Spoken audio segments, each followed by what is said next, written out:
A lot of you thought that Katrina was an accident. When there's people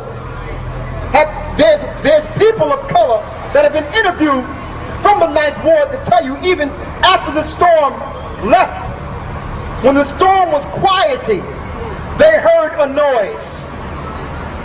The levees were blue, man. They blew the levees. Then you had George Bush, flew past New Orleans and looked at the flood, and flew by, didn't even touch down. You had our people climbing out of ceilings, making holes from their ceilings to get refuge on the roof. You had our people floating on water, dead, diseased water. Had us living like caged animals as refugees, publicized for the whole earth. You didn't even call these people Americans. You called them refugees. And by calling them refugees, they had no American rights. Under the Constitution, they were not allowed to leave their area. Those that could escape tried to go over a bridge and were stopped by deputies. This was a test for what they're going to do nationwide with the next fake attack that this government will plan on its own country. You are the terrorists. Right now in Mississippi, Tennessee, and Arkansas, they're running martial law tests.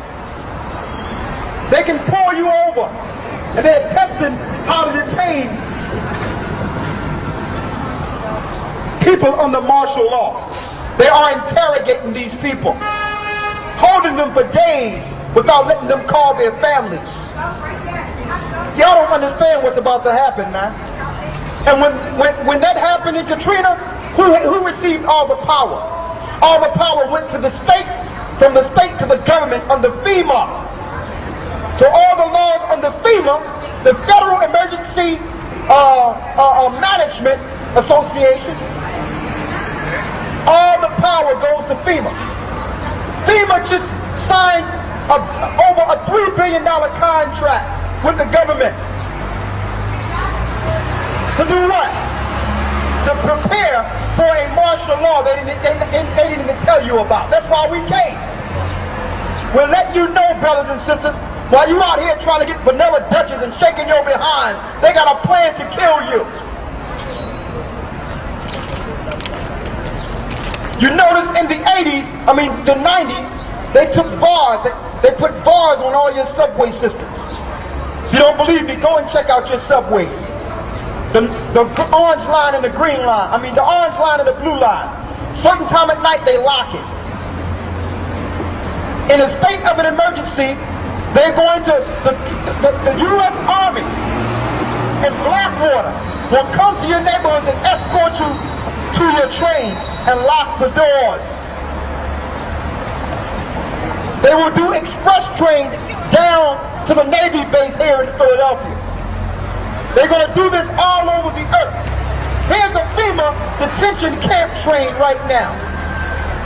It's 3 stories high. Why do FEMA have this train? Why are they not telling the American public what these trains are all about? You think the Jewish Holocaust was something? That was child's play compared to what they're going to do to you. Another thing, hold this for me, brother. Somebody tell me why I'm looking at, apparently all contingency are being taken care of. Photographers have snapped pictures of an estimated 500,000 plastic coffins in Georgia. Why do they have plastic coffins waiting in the middle of nowhere in Georgia? Huh? We're going to show you. This is the government now. They have these coffins just sitting there. People have snuck in and took pictures of the army planning a mass slaughter on their own people. On their own people. I'm going to read this. It says the United States government have what they call a red or blue list. Those on the red list will be woken up at 4 a.m. and taken to the camps and probably killed. There's concentration camps. In 1984, under Ronald Reagan, he signed a bill that turned the King Alfred Plan into Rex 84 to include not only people of color like black people, to include the Latinos to be rounded up. It's called Rex 84. Through Rex 84, they can turn their Navy and Army bases into concentration or prison camps. If you don't believe me, check out the Fort Dix camp in New Jersey. It's called Rex 84. This stuff is legislation, folks. We didn't make this up. Congress know about this. The Senate know about this. They haven't told you because if you knew, the whole earth, the whole America would be in a state of emergency right now. Civilian labor camps. Huh? They got civilian labor camps all throughout the U.S. The largest one is in Alaska. Yes. That's a fact. Yeah, I've seen one in Halton, Maine. I need you to say, come here, come over and talk to me, brother. Come on. Yeah, man. I'm just say it. Say it again. He's right. Like, I lived in Maine, and then in Halton, Maine, it's a civilian labor camp. It's funded by the government. And basically it's this big fenced off area with like watchtowers in this field, and it's got this big building that looks like a prison. There's a checkpoint in the front, and they had military doing exercises, but there was like tractor trailer trucks with the back of them. They had like these boxes like with bars or whatnot, and they were doing drills, like pretending like, you know, there was people on the tractor trailer trucks running them off and like, you know, doing the whole, I don't know, drills. But they're training the military and everything. They have civilian labor camps. It's a fact. He's right. And I'm going to read it. Thank you, man. Civilian labor camp. They're not telling you anything. They're just filling you with the airways, and Satan is the principality of the powers of the air. They're going to just continue to program you until they wake you up and make you go to your train stations. They're not telling you this. Your preachers are not telling you this. When they declare martial law, they will use your stepping, fetching preacher to guide you to the trains and tell you to follow your government. That's what's about to happen, man. And because you trust your preacher and think he's a man of God, you're going to follow him to your death. Christ spoke of these camps. Christ spoke of those that would follow him would have to go through persecution at the end. So we out here begging you, man, to understand and wake up, man. Begging you. We're going to lose so many people, brothers and sisters. You're going to find out your government is at war with you. They're at war with you. They're not looking for Al-Qaeda. You is Al-Qaeda. Thank you.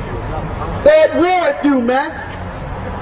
Here it is, they say they're chasing people with turbans, but yet now they're locking us up under terrorist legislation now, calling us terrorists now.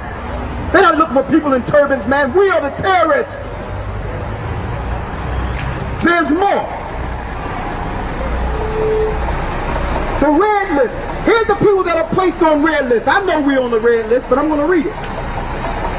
These people are the enemies of the New World Order.